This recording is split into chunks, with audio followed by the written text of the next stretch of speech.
amnesia anterógrada o retrógrada. Anterógrada. ¿Ya?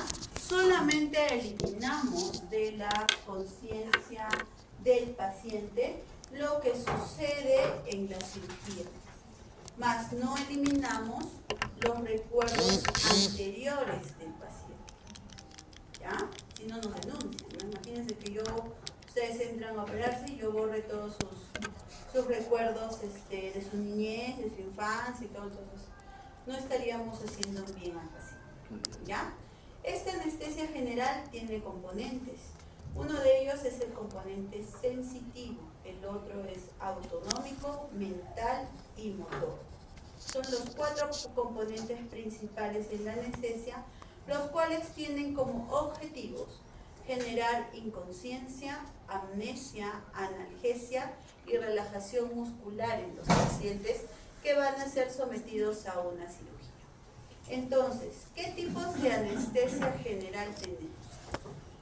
La anestesia general no es un libro de cocina, o sea, no es que a nosotros nos digan, le pones tanto de propofol, le pones tanto de fentanilo, no. La anestesia en realidad es individualizada por cada uno de los pacientes, ¿no? A cada uno se le va a poner una dosis específica, dependiendo del tipo de paciente. Por ejemplo, a su compañera no le va a corresponder la misma dosis que yo le voy a poner a su compañero. Entonces son diferentes y son maneras diferentes también de dar anestesia. Entonces dentro de la anestesia general vamos a tener diferentes tipos de anestesia. Uno de ellos es la anestesia inhalatoria, que es la anestesia exclusivamente dada con agentes inhalatorios. Y este tipo de anestesia, ¿en qué pacientes le doy, doctora? Por ejemplo, en los pacientes pediátricos, ¿no? En el paciente pediátrico la inducción es exclusivamente inhalatoria, porque imagínense a un niño de 1 año, 2 años, colocarle una vía, pues definitivamente no va a querer ni operarse. Entonces lo que se va a hacer es inducirlo inhalatoriamente para posterior ya darle una anestesia ideal para su cirugía. Entonces, esa es una de las anestesias inhalatorias. El otro tipo de anestesia general es la balanceada. Ustedes han ido ya sus primeros días a los hospitales, ¿no? Entonces, han visto anestesia general. Generalmente en un 90% de los pacientes o en las cirugías, dado por mis colegas, damos anestesia balanceada. ¿A qué nos referimos con anestesia balanceada? La combinación de una anestesia endovenosa y una inhalatoria. ¿Ya? Inducimos endovenoso al paciente, pero lo mantenemos mediante inhalatorios. Entonces, a eso se refiere una anestesia balanceada. También tenemos una anestesia puramente endovenosa, que es la anestesia TIVA. ¿Ya? Esta anestesia TIVA es una anestesia endovenosa sin la utilización de agentes inhalatorios. O sea, aquí no utilizamos sevofloral. La inducción y el mantenimiento es básicamente endovenoso. Tenemos muchos medicamentos, pero dentro de los principales vamos a tener el remifentanilo y el propofol para el manejo endovenoso del paciente en anestesia TIVA. Luego vamos a tener la anestesia mixta, que es la combinación de la anestesia endovenosa asociada a una técnica regional. A veces, dependiendo del paciente, podemos colocar un catéter epidural o dar una anestesia regional y podemos colocarle una mascarilla laringea para dar hipnosis al paciente. Entonces es una técnica combinada, ¿no? La mascarilla laringea solamente es para dar hipnosis, pero la anestesia se la estoy dando a nivel regional, ¿ya? Y ahora está en boga una de las anestesias generales que dice que tiene mayores beneficios para el paciente. ¿Y cómo se llama esta anestesia general? La anestesia multimodal. Esta anestesia multimodal refieren que es una anestesia libre de opioides. ¿Por qué? Porque se ha demostrado que el fentanilo disminuye el peristaltismo intestinal. Entonces, en pacientes con cirugía abdominal no tendría mucho efecto para una recuperación rápida o generaría una disminución del peristaltismo y tendríamos mayor tiempo de hospitalización, ¿no? En vista de esto, se ha dado la anestesia multimodal, que es la anestesia libre de opioides. Multimodal, como su mismo nombre dice, multi, es la utilización de varios medicamentos, ¿ya? En estas anestesias multimodales podemos preparar hasta 4 bombas de diferentes medicamentos. ¿Cómo cuáles, doctora? El sulfato de magnesio también nos ayuda para dar anestesia general. Dentro de ellos también tenemos por ejemplo, la dexmedetomidina, que es un fármaco que ahora refieren que tiene bastante beneficios en la recuperación del paciente por el tiempo de analgesia que me da, ¿no?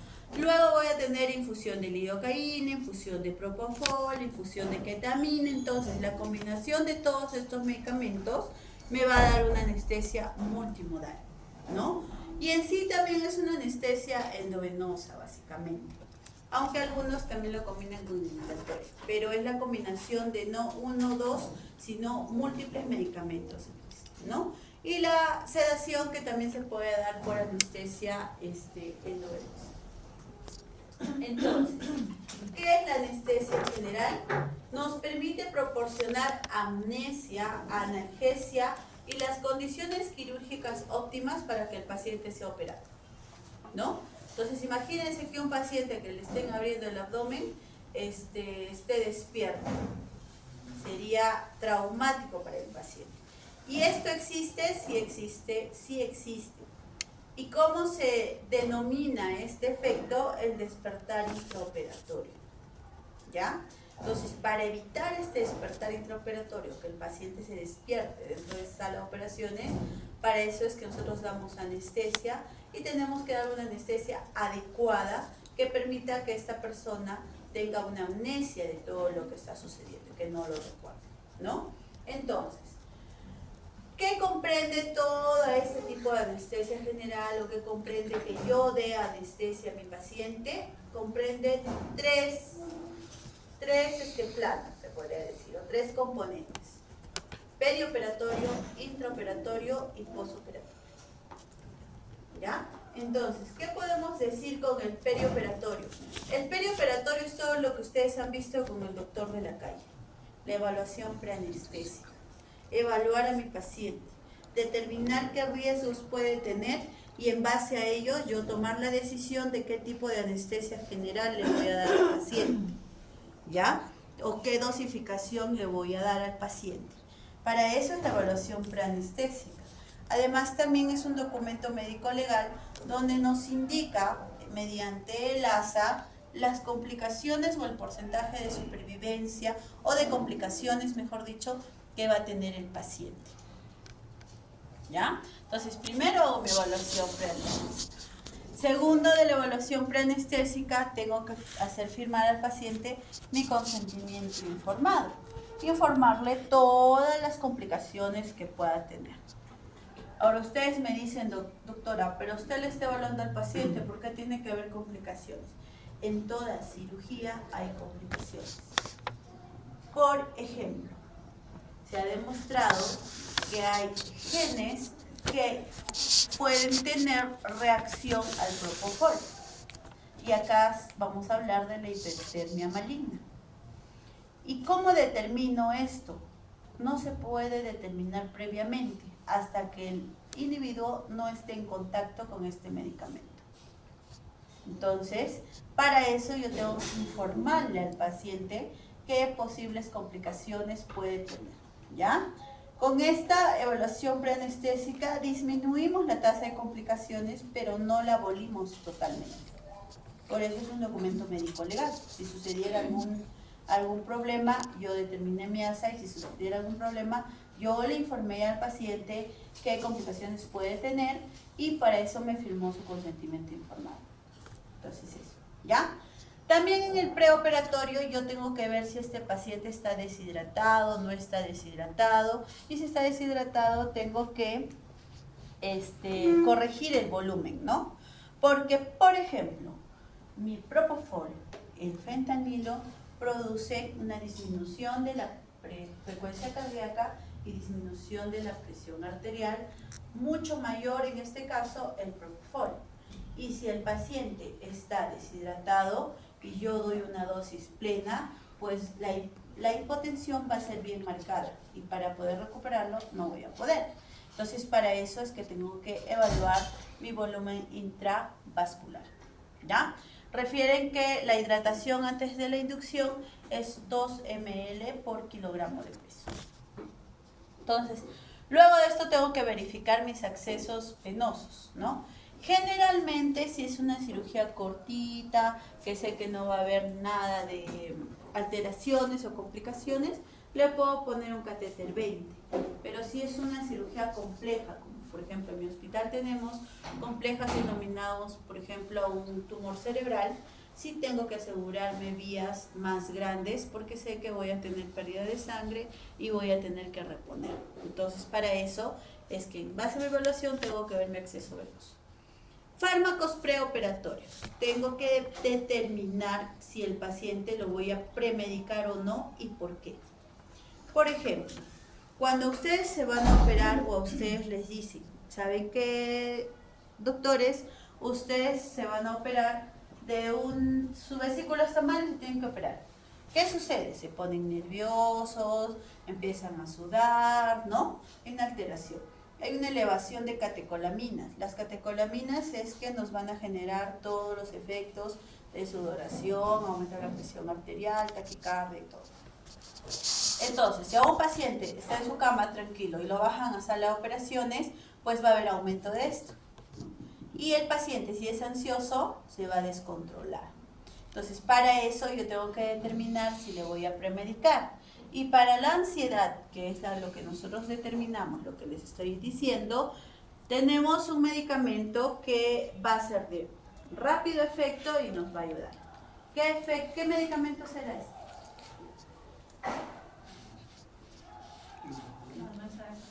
Midazolam. El midazolam nos va a ayudar a contrarrestar la ansiedad en el paciente. Nos va a llevar a calmarlo básicamente, ¿no? A disminuir la frecuencia cardíaca, presión arterial y todo lo que puede estar generando, ¿ya?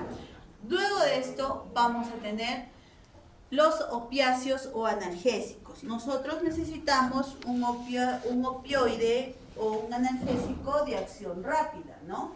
Porque no voy a estar esperando 30 minutos a que haga efecto. Entonces, ¿qué opioide analgésico tenemos que es de acción rápida? El fentanilo. Entonces, si un paciente de repente se ha fracturado la pierna, tengan por seguro que la fractura de un hueso duele bastante. Entonces va a llegar ansioso, pero no por el hecho de que le vayan a operar, sino por el dolor que va a sentir. Entonces, ante esto, ¿qué tengo que hacer? Controlar el dolor. Entonces, ¿qué tengo a la mano? Un opioide de acción rápida. ¿Qué opioide a la mano tengo de acción rápida? El fentanilo. Entonces, le voy premedicando al paciente con fentanilo.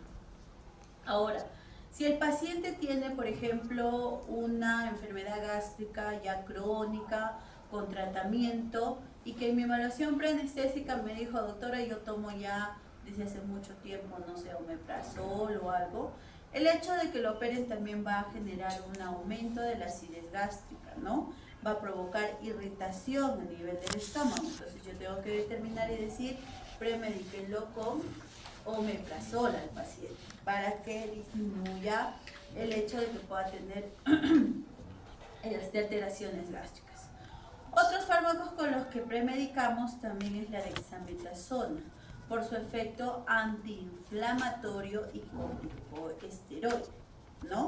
Entonces, más que, aparte de la dexametasona también tiene un efecto antiemético, ¿no? Entonces, más que hacer uso de la dexametasona para el hecho de la cirugía, nosotros hacemos uso de la dexametasona para que nos ayude al momento a disminuir la inflamación local que vamos a generar al momento de la intubación, ¿no? Entonces, para eso premedicamos con dexametasona también. Lo otro es la monitorización de signos vitales, ¿no? A mí me interesa mucho conocer con qué signos vitales ingresa el paciente a la unidad de preparación anestésica, ¿no? Porque esas funciones vitales van a ser mis basales para cuando el paciente salga de sala de operación. No tiene que haber una alteración mayor al 20% de estas funciones vitales cuando el paciente salga de operación, ¿ya? Entonces, una vez de todo esto, ya decidimos qué tipo de anestesia le voy a dar al paciente. Entonces, ya hablamos del preoperatorio. Entonces, ya decidimos todo, ya evaluamos al paciente, ya lo premediqué, ahora lo voy a ingresar a sala de operaciones. En sala de operaciones voy a tener 3 fases: la inducción, el mantenimiento y el despertar del paciente. Entonces, ¿qué podemos decir de la inducción? ¿Pasó?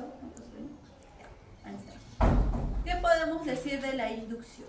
La inducción consiste en la transición que le vamos a hacer a un paciente que está despierto a un estado de inconsciencia, ¿no?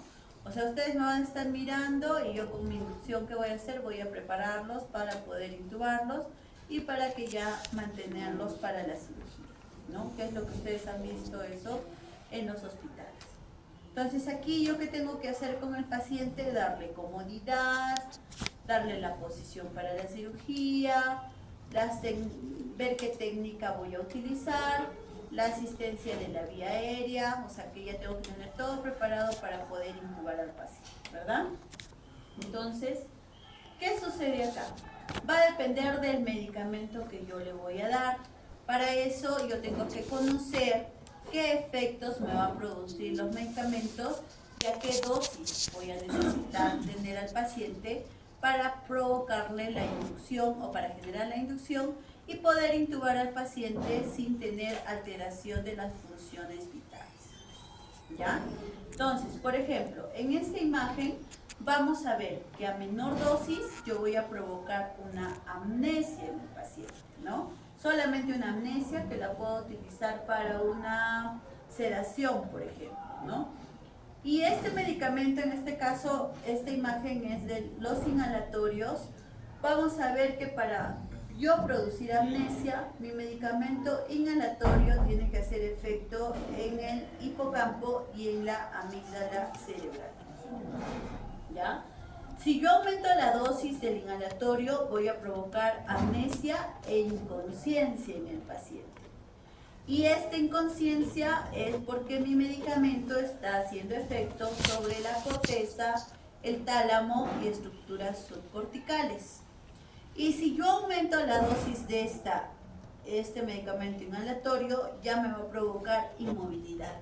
Y esta inmovilidad se da porque mi anestésico inhalatorio está haciendo efecto en la columna vertebral o en la médula espinal, ¿no? Entonces, mientras yo más aumente mi medicamento, voy a generar o voy a tener mucho mayor objetivos o voy a alcanzar muchos mayores objetivos en mi paciente. ¿Sí? ¿Le damos? Perfecto. Entonces, entramos. Habíamos hablado de los componentes de la anestesia general, que son 3 componentes. Uno de ellos es la analgesia, el otro es la hipnosis y el tercero es la relajación, ¿verdad? Entonces, la analgesia nosotros en la anestesia general la vamos a dar con diferentes opioides. Habíamos hablado del fentanilo, que es un opioide de acción rápida, ¿ya? El tiempo de inicio del fentanilo es de 2 a 3 minutos.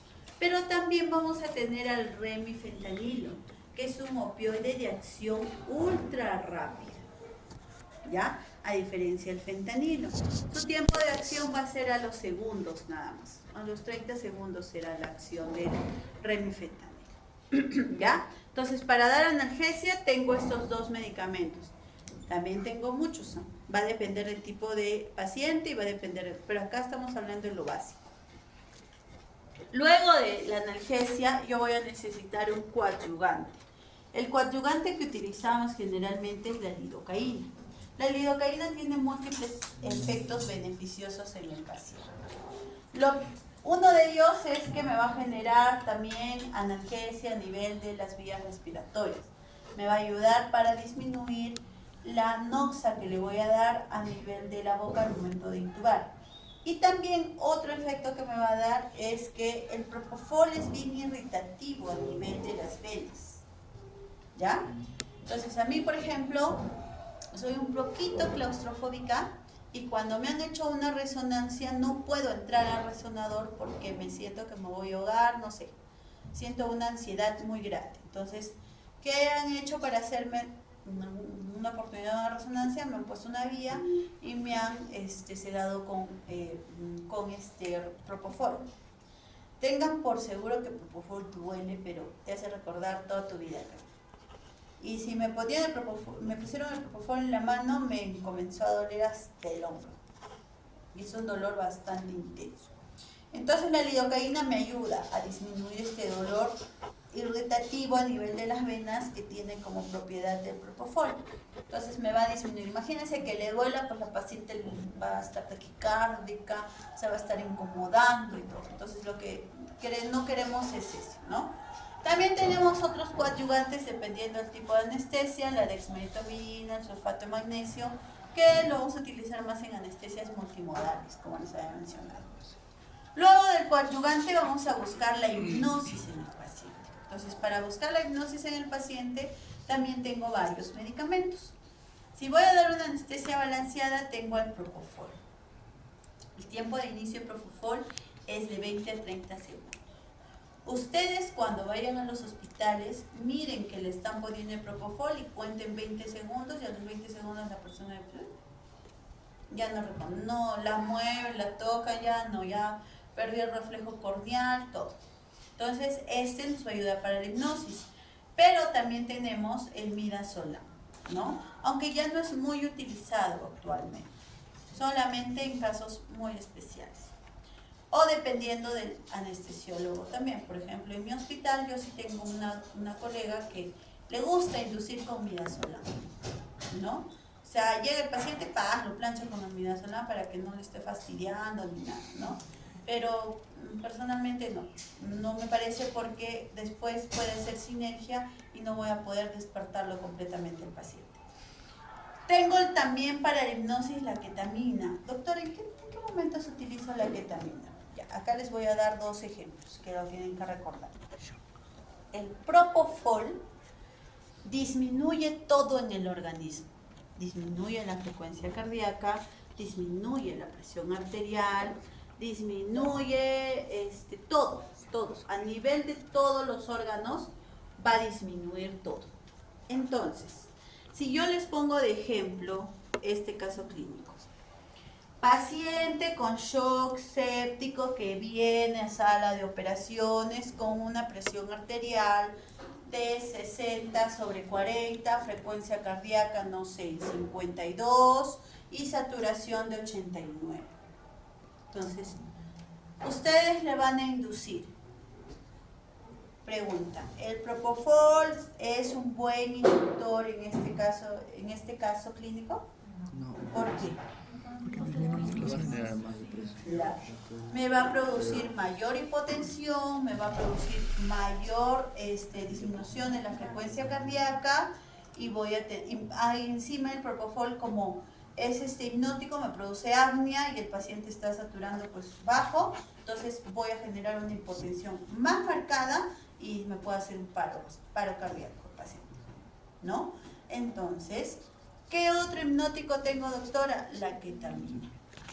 A diferencia del propofol, la ketamina me eleva todo. Me eleva la presión arterial, me eleva la frecuencia cardíaca y me eleva todo. Presión intracraniana, todo me eleva. Entonces, si les doy el caso que les he dicho ahorita, ¿cuál sería el mejor inductor en este paciente? La ketamina. Ojo, pregunta de examen. ¿Ya? Entonces ya les he dicho, yo les voy a dar casos clínicos. Entonces, pregunta de examen. Y luego tenemos tenemos el otro hipnótico que es el sevoflurane, que ya les dije que se da exclusivamente en niños. Pero no en niños nada más, les voy a contar un caso. Tuve un paciente que, adulto de, ¿cuántos años tendría el señor? 36 años más o menos, que no sé por qué las enfermeras no lograban colocarle la vía, y eso que tenía venas grandes. Se le rompía y todo, le pincharon como 3 veces la enfermera, porque la que da la preparación en realidad es la enfermera, le pone la vía y todo, ¿no? Entonces le pincharon como 3 veces. ¿Y qué sucede? El señor agarró y dijo, no, yo ya no me quiero operar, ya no quiero que me pinchen, ya estoy cansado, quiero irme, díganme mi alta, que no sé cómo. Y era un cáncer testicular. Y el cáncer de testículo es una emergencia. Si se va el paciente, a la semana este cáncer se puede expandir por otros lados, entonces sí o sí se tenía que operar. Entonces, ¿qué opción le di? Ahí ya señor, listo. Pásenlo sin vías a las operaciones, le voy a hacer una inducción con sevoflurane. Como a un niñito, ¿no? Le puse el sevoflurane, el señor respire, comenzó a llorar, Ya, ahora sí, búsquenle vía, por favor. Necesito la vía de donde sea, no sé, en el pie, donde sea. Y le consiguieron vía en el brazo. Y el señor se operó. Entonces, también tengo como hipnótico el sevoflurane, ¿no? Listo. El tercer componente es la relajación. Acá no voy a hablar mucho porque en la próxima clase ustedes van a exponer. Así que tenemos diferentes relajantes neuromusculares y cada uno de ellos va a ser específico para algún tipo de paciente.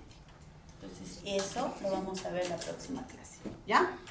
Porque si no les doy todo y ustedes después no van a leer, van a repetir lo que la doctora dijo. Listo. Entonces, vamos a ver la línea de tiempo de lo que sucede en una inducción en un paciente, ¿ya? Y por qué tenemos que colocar los medicamentos según el orden que les estoy diciendo. Todo tiene su razón, su motivo, por qué tenemos que colocar el medicamento así. Entonces, ya preoxigené al paciente, porque le tengo que preoxigenar para yo tener el tiempo ideal y no desesperarme que el paciente está desaturando mientras esté intubando, ¿no? Y eso pasó, estoy mi alumna de práctica, ¿no? Ya. Él vio lo que sucedió, que mi paciente se desesperó y todo, pero al final mi paciente nunca desaturó más de 3 minutos sin ningún problema. Podemos intubar. ¿Ya? Entonces, preoxigenó a mi paciente y una vez que preoxigeno voy a comenzar la inducción, ¿no? El primer medicamento que le voy a colocar en el tiempo cero es el fentanilo. Dosis de 1 a 3 microgramos por kilogramo de peso. Nosotros trabajamos con el peso del paciente. Dependiendo del paciente, el peso total, y si es obeso, el peso ideal. ¿Ya? Entonces depende. ¿Por qué? Porque todos estos medicamentos van a tener depósito en la grasa y puedo hacer un efecto de depósito. Entonces por eso trabajo con el peso ideal, no con el peso total. Si tiene 80 kilos, le saco el peso ideal y el peso ideal me sale 60 y yo trabajo con los 60. ¿Ya? Entonces, pongo mi fentanilo. Y ustedes que han ido a los hospitales, ¿qué le decimos al paciente antes de ponerse el fentanilo? Se siente mareado. Señora, no se desespere, va a sentir mareos. Cuando sienta mareitos, me avisa. Entonces, ¿por qué le decimos esto? ¿Y por qué es importante esto para nosotros? Porque este fentanilo, cuando produce mareos, ya está teniendo efecto en el sitio efecto. Pues estoy llegando a mi objetivo en el paciente. Entonces, dependiendo de la dosis, me va a producir mareo, me va a producir respiración lenta, ya su respiración va a ser muy superficial. De lo que le hemos hecho respirar profundo, ahora ustedes se van a dar cuenta que ya es mucho más superficial, va a tener tendencia a la somnolencia también en algunos casos. Los despertamos, despiertan normal, respira, va a respirar, ¿no? Entonces, Una vez que ya el paciente me diga, tengo mareos, vea que está medio somnoliento y todo, ya tengo que poner mi coadyuvante. En este caso, la lidocaína, ¿no? Dosis de 1 a 1.5 miligramos por kilogramo. Espero unos 20 segunditos a que mi lidocaína haga efecto y coloco mi propofol, que es el hipnótico. Dosis de 1 a 3 miligramos por kilogramo. ¿Y cómo me doy cuenta, doctora, que el propofol está haciendo efecto o que el propofol ha llegado a su sitio de efecto del paciente? Cuando el paciente ya pierde el reflejo corneal, que es lo más importante. A veces ustedes van a ver que les levantan así los ojitos, ¿no? Ya, entonces, a ver, le levanto, no hay respuesta, ya perdió el reflejo corneal, ya está en sitio de efecto mi medicamento. Pero también, o a veces le decimos, señora, nada, no responde. Y está en apnea el paciente, ¿no?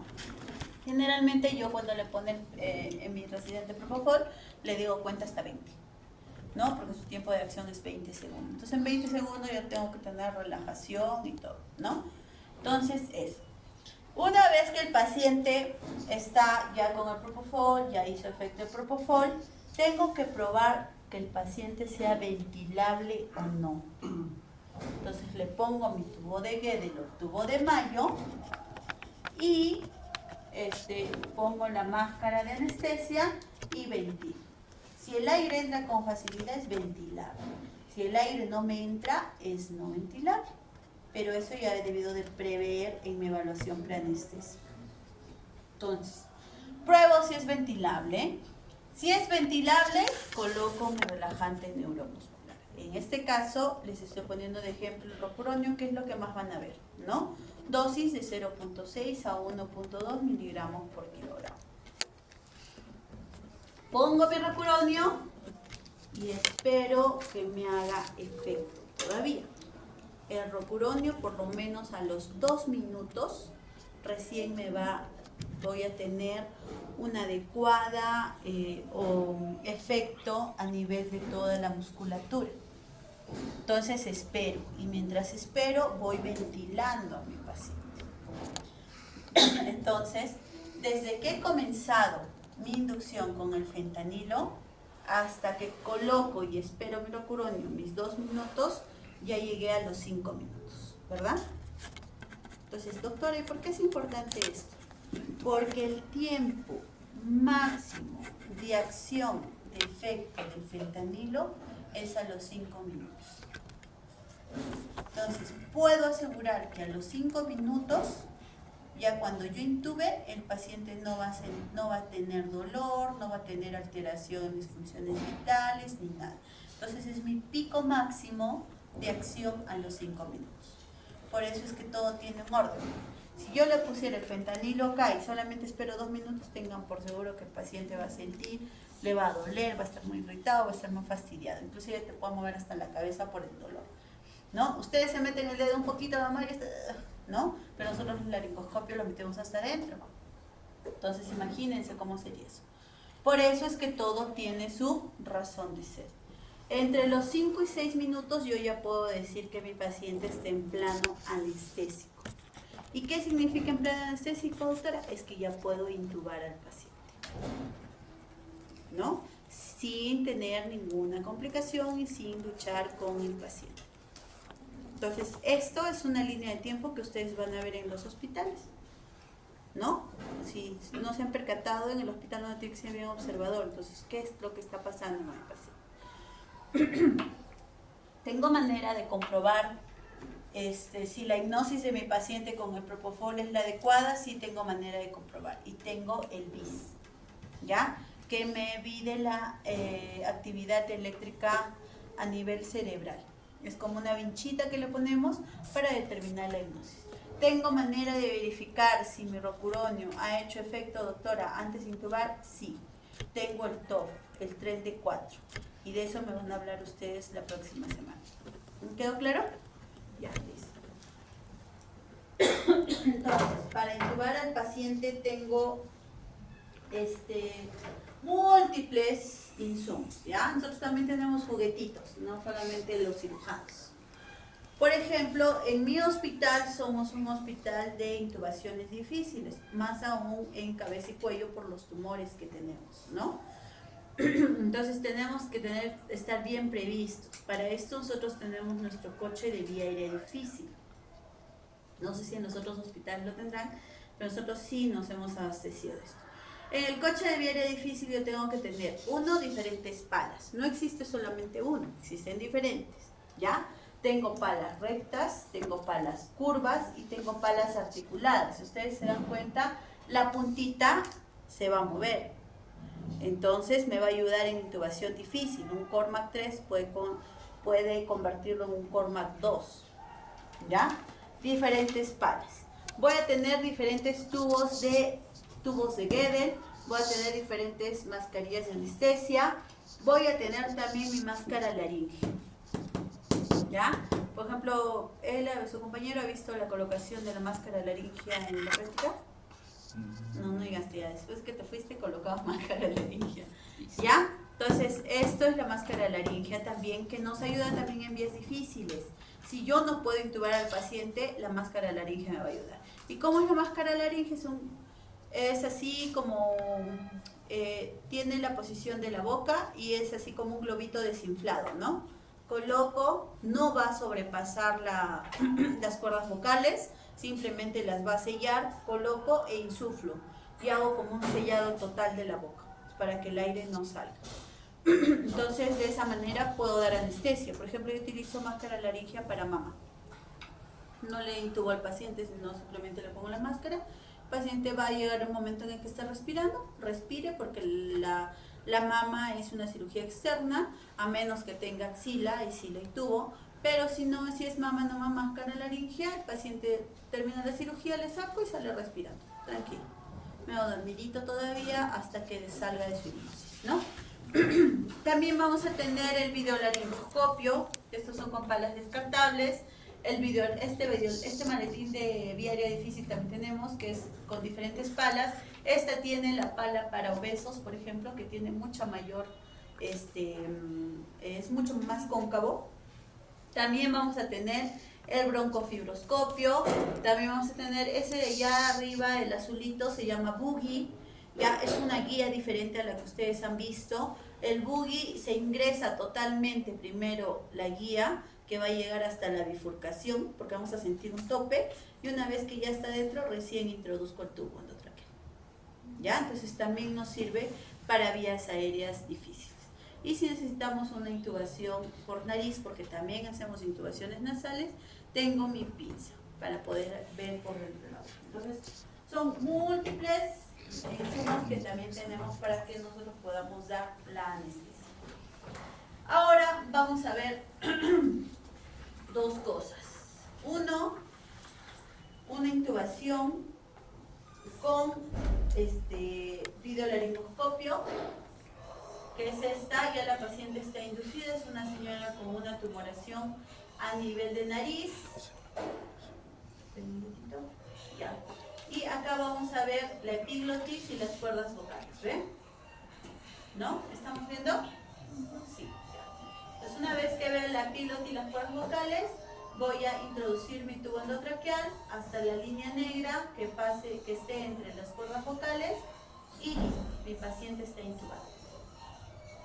¿Ya? Entonces, esta es una manera de poder intubar al paciente con videolaringoscopio. Este tubo que ustedes están viendo acá es un tubo anillado. ¿Ya? El tubo anillado lo utilizamos nosotros para cirugías de cabeza y cuello, para cirugías en donde van a mover la cabeza del paciente. Ahora, lo otro es la intubación con el laringoscopio convencional, que es lo que ustedes han visto, ¿no? Paciente está inducida, ya hemos esperado los tiempos necesarios. Esta es una pala articulada, como ven tiene acá como un ganchito externo. Ahí sí tienes que hacer una laringoscopía directa, una visión directa. Y una vez que has visto las cuerdas vocales, introduces el tubo. Este de acá es un tubo rígido, por ejemplo, a diferencia del tubo anillado que vieron anteriormente, ¿no? Entonces esas son las dos maneras de poder intubar al paciente. Ahora, tenemos que tener en consideración que tengo que determinar también qué número de tubo voy a colocar a mi paciente, ¿no? Y esto lo vamos a determinar de la siguiente manera. Va a depender si son prematuros, si son a tiempo, va a depender si son lactantes, entre qué tiempo, no sé. Si son prematuros, por ejemplo, sabemos que son niños pequeñitos, ¿no? Entonces puedo utilizar desde un tubo 2.5 hasta un 3.5. Si son niños recién nacidos a término y lactantes menores de 6 meses, puede ser un 3.5. Ojo, es un aproximado, ¿ya? Porque en los niños prematuros y en los recién nacidos a término, yo tengo que hacer la laringoscopía y ver el tamaño de su cuerda vocal. Viendo el tamaño, voy a más o menos determinar qué número de tubo le voy a colocar, porque en estos niños no voy a insuflar el balón. Solamente tengo que hacer un sellado con el tubo total del agujero de sus cuerdas vocales, ¿ya?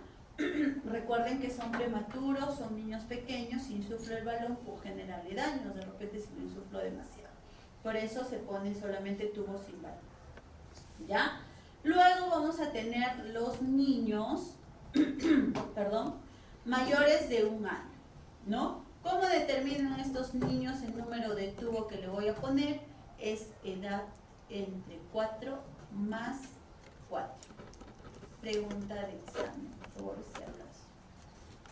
Entonces, si un niño tiene 8 años, ¿qué número de tubo le correspondería? 6. ¿Ya? Edad entre 4 más 4. Vuelvo a repetir. Pregunta de examen. Entonces tengo que tener, y siempre en un niño voy a tener uno más y uno menos. O sea, en mi mesa debo de tener un 5.5 y tengo que tener un 6.5, ¿no?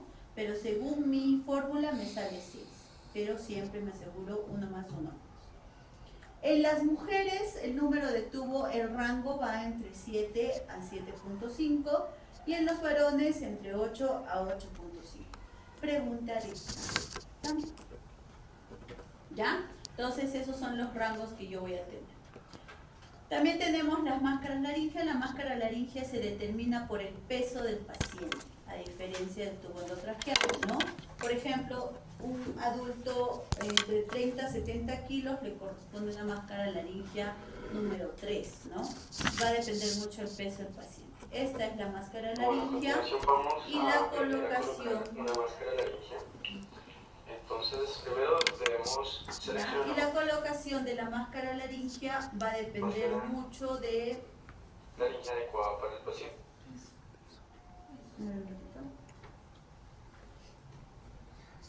Ya, acá. Va a depender mucho del el peso del paciente, ¿no? Entonces, ¿qué es lo que sucede? Acá está la colocación. Mire, esta es la máscara laringea, les dije que era como un globito. Va a tener una técnica y lo va a meter a la boca del paciente. En esta parte, en la parte de la puntita, porque es como una gota, ¿verdad? Tiene como una aberturita y por ahí es donde va a ingresar el oxígeno para el paciente. Ingresamos a la boca del paciente e insuflamos. Y hacemos un sellado total, ¿no? Entonces nos aseguramos que el aire ingrese por las cuerdas vocales del paciente.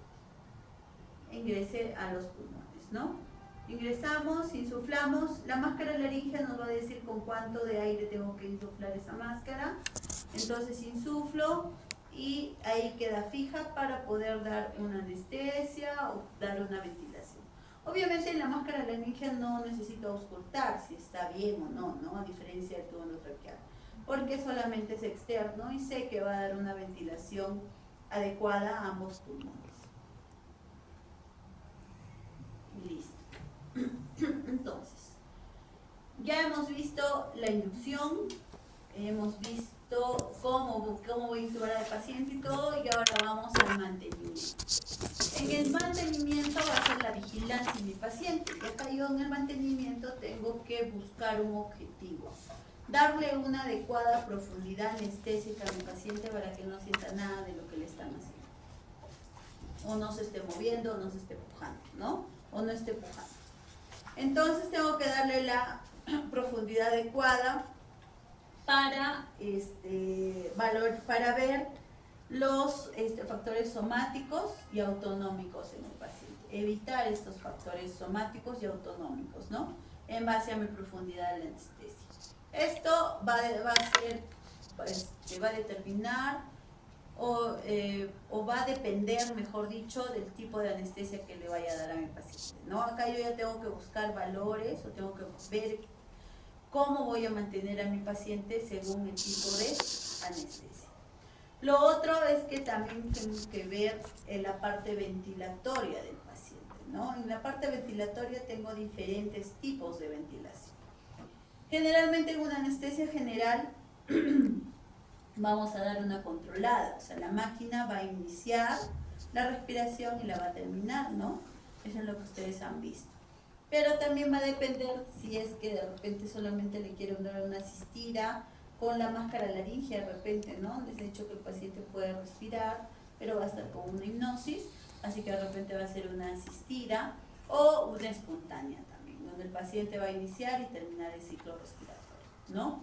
También tengo que ver los líquidos intravenosos, el requerimiento de pérdida del paciente. Acá hacemos el balance hidroelectrolítico para determinar cuánto está perdiendo y dependiendo de lo que necesite vamos a dar la administración de cristaloides, coloides, no lo sé, o transfusión de sangre, ¿no? Y tenemos que evaluar la frecuencia cardíaca, presión arterial, dependiendo de la cirugía de diuresis, análisis de gases arteriales, ¿no? Para ver cómo está el paciente. Entonces, para la profundidad anestésica, anteriormente o hasta ahora podemos utilizar los planos de Gödel, ¿no? Gödel analizó constantemente durante todas las cirugías que tuvo cuándo es que un paciente llegaba a una profundidad anestésica. Y aquí hizo una evaluación de por ejemplo, de las pupilas, ¿no? Si están midriáticas, mióticas, de la respiración también, si es torácica, abdominal, si es profunda, superficial, no lo sé, y de los reflejos tusígenos, laringios, faringios, del tono muscular, del esfuerzo del paciente y todo, ¿no? Generalmente ahora ustedes no nos ven evaluar los planos de Gödel porque ya tenemos toda la maquinaria necesaria para evaluarlo, ¿no? Pero si ustedes van al hospital, díganle al doctor, por ejemplo, cuando ya esté anestesiado y esté en mantenimiento, si pueden ver la pupila del paciente, ¿no? Entonces la pupila del paciente en una anestesia quirúrgica primero va a comenzar por una miosis y luego va a estar midriático, pero no en su totalidad, porque si está midriático en un 100% y el paciente está moribundo, ¿no? Por eso cuando los pacientes entran en paro cardiorrespiratorio, lo primero que evaluamos son las pupilas, porque si está midriático, ya ese paciente está con daño cerebral, ¿no? Entonces, mire. ¿Y cómo Gödel evaluó estos planos? ¿Cómo evaluó estos planos? Anteriormente, para dar anestesia, pues tenían que mojar un algodón con el anestésico, ¿no? O sea, de pasito ya el anestesiólogo también se anestesiaba. Entonces iba chorreando progresivamente el anestésico y ahí, por ejemplo, la señora todavía está con el reflejo tusígeno, ¿no? Con una respiración adecuada, todo. Entonces seguía chorreando progresivamente la anestesia, aquí la respiración se hacía mucho más profunda, por ejemplo, y seguía, y aquí progresivamente sus pupilas, de lo que estaban centralizadas, se iban ya para arriba de la paciente, ¿no? Y su respiración se hacía mucho más espaciada, en este caso, ¿no? Luego seguía viendo la respiración que se hacía mucho más superficial en la paciente, y seguía dándole anestésico. En algunos casos se hacía más abdominal que torácico. Y aquí evaluaba los ojos. Miren sus ojos, ¿no? Midriáticos. No hay reflejo corneal. Su respiración es un poco más superficial. Y ahí ya se Si se dan cuenta acá, por ejemplo, el señor es mucho más tórax abdominal, ¿verdad? Entonces ya ahí él iniciaba y decía, bueno, ya ustedes pueden operar. Ahí sus ojos ya están mióticos, y estaba ya en plano anestésico el paciente. Y si él miraba que el paciente se movía o algo, le seguía chorreando, ¿no? Bueno, ahora ya no hacemos tanto de los planos de Gödel, pero de vez en cuando sí vamos evaluando a nuestros pacientes, ¿no? Por ejemplo, si yo voy a extubarlo y el paciente no me despierta, yo evalúo sus ojos. Si sus ojos están mióticos, es porque todavía está con relajante neuromuscular y tengo que sacar ese relajante neuromuscular en el paciente, ¿no? Cuando el paciente ya va a despertar, ya los ojos se hacen idriáticos, básicamente, ¿no? Entonces también evaluamos todo eso y la respiración también lo evaluamos. El despertar consiste en la extubación del paciente, ¿no? Aquí yo tengo que ver diferentes parámetros para poder extubar al paciente en base a todo lo que hemos hablado. Uno de ellos es recuperar la actividad normal de los músculos, ¿no? Para que pueda tener la fuerza necesaria para que pueda respirar por sí mismo. Una vez que yo extubo al paciente, lo paso a la unidad de recuperación posanestésica, al URPA, y en URPA me espera otro anestesiólogo. Y a ese anestesiólogo le tengo que reportar todo, desde la técnica quirúrgica, qué le he puesto, qué no le he puesto, si le he pasado coloides, cristaloides, si le he transfundido, cómo le he despertado, si le he revertido el relajante neuromuscular, todo. Entonces, se ha hecho diuresis, se ha sangrado, no lo sé. Entonces, tengo que reportar todo lo que yo he hecho dentro de sala de operaciones. Entonces, la recuperación engloba todo lo que yo he hecho, ¿no? Anteriormente, las máquinas de anestesia que teníamos o que utilizaban, porque mis asistentes, cuando yo era residente, me decían que en toda la cirugía ellos bolseaban para la respiración del paciente, y si la cirugía duraba 4 horas, seguían bolseando, cosa que en mi caso yo ya no lo he hecho porque tengo máquinas ya, ¿no?, especializadas. Se podría decir que esta máquina de aquí es la máquina, el abuelito de nuestras máquinas que tenemos actualmente, ¿no? Aquí solamente la máquina convertía el sevoflurane de líquido a gas. ¿Y qué tenían que hacer? Ponerle el tensiómetro, ponerle saturador, ponerle, no sé, agarrar el estetoscopio e ir escuchando al paciente para monitorizar sus funciones vitales, ¿no? Que actualmente no, actualmente ya tenemos máquinas que me controlan las funciones vitales, que me controlan la ventilación, evita que haya reabsorción de CO2 en el paciente, porque con las máquinas iniciales, pues imagínense cuánto CO2 reabsorbían, ¿no? Pero ahora no, entonces ahora ya las máquinas son mucho más modernas. Entonces tengo que elegir muy bien el anestésico, que no me genere alteraciones en el paciente, en vez de generar, que no me genere complicaciones, más bien que me genere beneficios y tener una buena estabilidad del paciente dentro de sala de operaciones, ¿no? Dentro de los anestésicos inhalatorios, por ejemplo, hasta aquí terminamos todo lo que es ya inducción, mantenimiento, despertar, ¿no?, las bases, ¿no? Entonces ahora vamos a hablar de anestésicos inhalatorios. Los anestésicos inhalatorios van a necesitar 3 cosas: un flujómetro, un vaporizador y un circuito. Entonces, todas las máquinas de anestesia tienen vaporizadores. Doctor, ¿y qué es un vaporizador? Es un equipo que tiene una temperatura de ebullición adecuada para cada medicamento y que convierte el líquido en gas, ¿ya? El sevoflurane viene en una botellita líquida, ¿no? Y para darle al paciente ingresa en gas, entonces eso necesito. También voy a necesitar un flujómetro porque voy a determinar con cuánto de flujo le voy a dar para que este sevoflurane sea racional. El sevoflurane va a necesitar un transportador, que el transportador es el oxígeno, ¿no? El oxígeno es que va a arrastrar el sevoflurane hacia el paciente, entonces para eso necesitamos. y un circuito, ¿no? En este caso, en nuestras máquinas de anestesia tenemos el circuito semicerrado, en la cual sí hay una cantidad de anestésico que va al ambiente, ¿no? Si ustedes le preguntan a los residentes de anestesiología, los primeros 3 meses tienen mucho sueño, están durmiendo. ¿Y por qué están durmiendo? Porque inhalan todo lo que está en el ambiente. Y los cirujanos también, ¿no? Pero progresivamente tú ya te haces como una resistencia a la poca cantidad de anestésico que va y ya no te da sueño, ¿no? Pero para eso necesitamos un circuito. Ese circuito, como les dije, es semicerrado, pero la mayor cantidad de anestésico que sale con el CO2 se va a la calzodada que tiene, ¿no? Para eso. Entonces va a depender del circuito y de la máquina. ¿Cuál es el mecanismo de acción de los anestésicos inhalatorios? Es que van a incrementar la acción del neurotransmisor GABA. Básicamente a nivel de GABA van a actuar.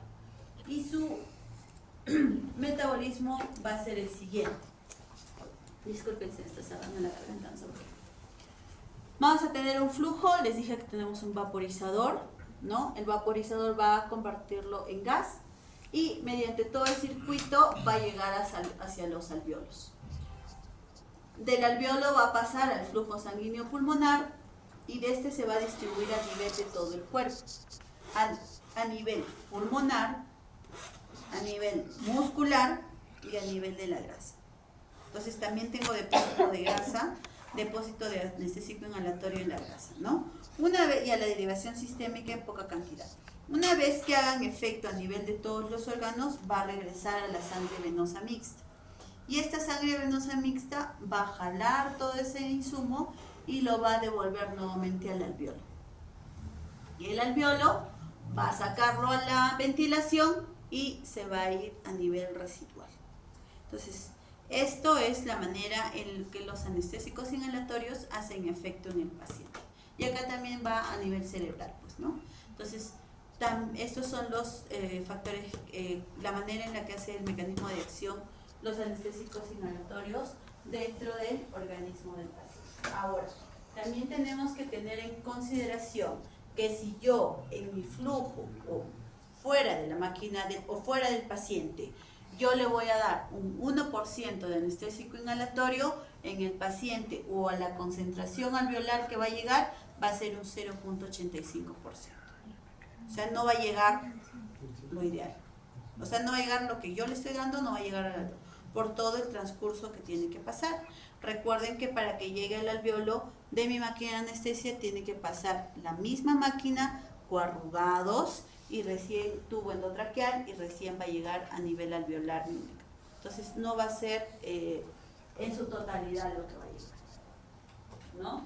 Entonces vamos a tener que el sevoflurane, por ejemplo, en la boca yo le puedo dar un 1%, pero que al alvéolo va a llegar a un 0.85 y tiene un gradiente de un 15% en el paciente.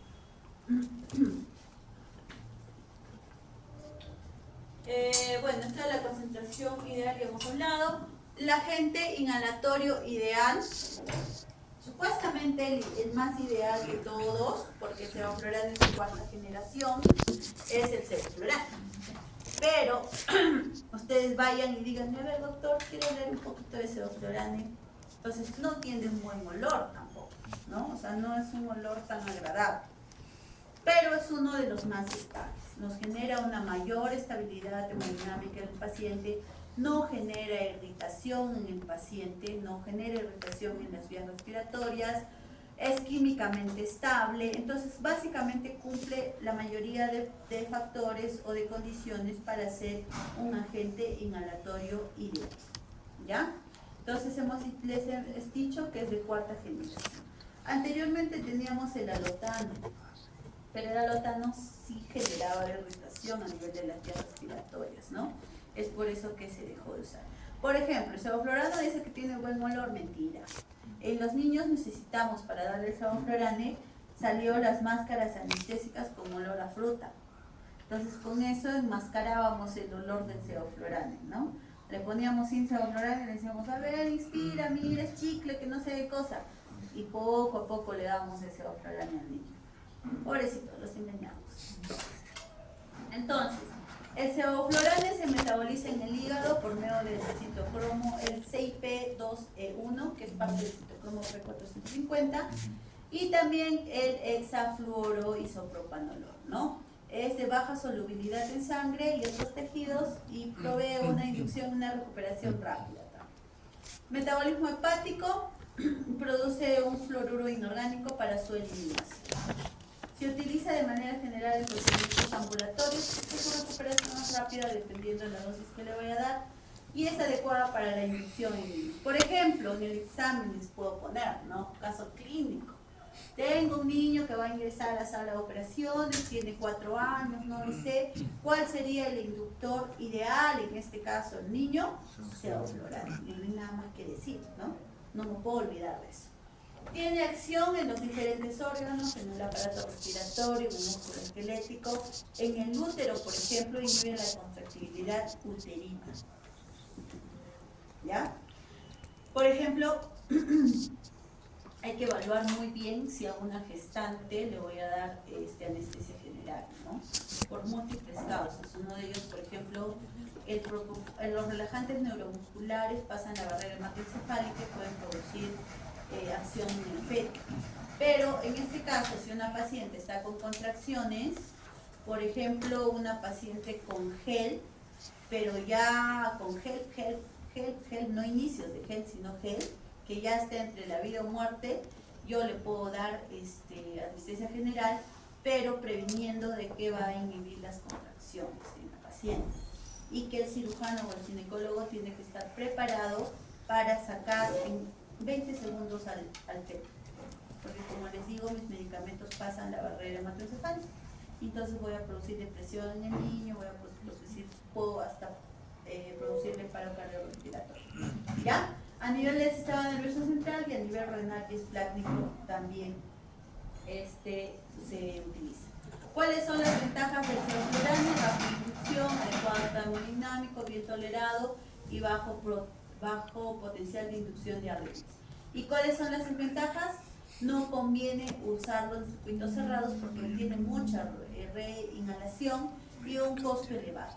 Tiene un costo elevado el sevoflurane, ¿ya? Entonces, acá tengo que tener un concepto ideal. El CAM. ¿Qué es el CAM, doctora? Es la concentración alveolar mínima del medicamento en el paciente para que me pueda producir un efecto. ¿Ya?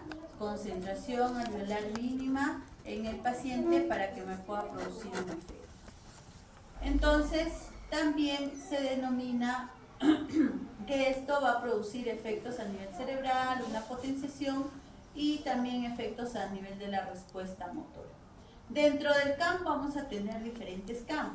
CAM 95, CAM despertar y CAM VAR, ¿no? El CAM 95 es el valor en el que el 95% de los pacientes no tienen respuesta motora a los estímulos, ¿no? Y acá determinamos en un CAM de 1.3. Doctor, ¿y cómo me doy cuenta el CAM? Ya, ahí les voy a explicar.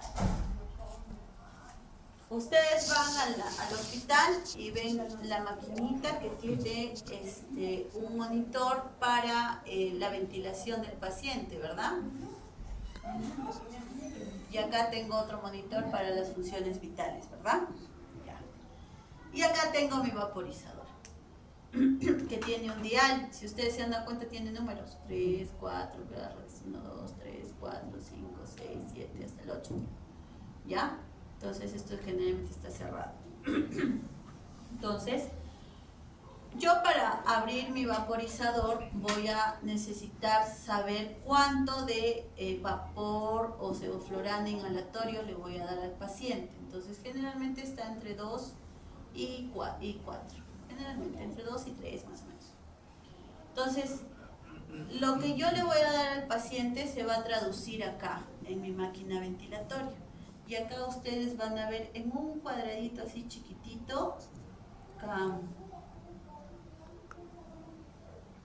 Y en concentración alveolar mínima. Entonces estamos hablando del CAM 50.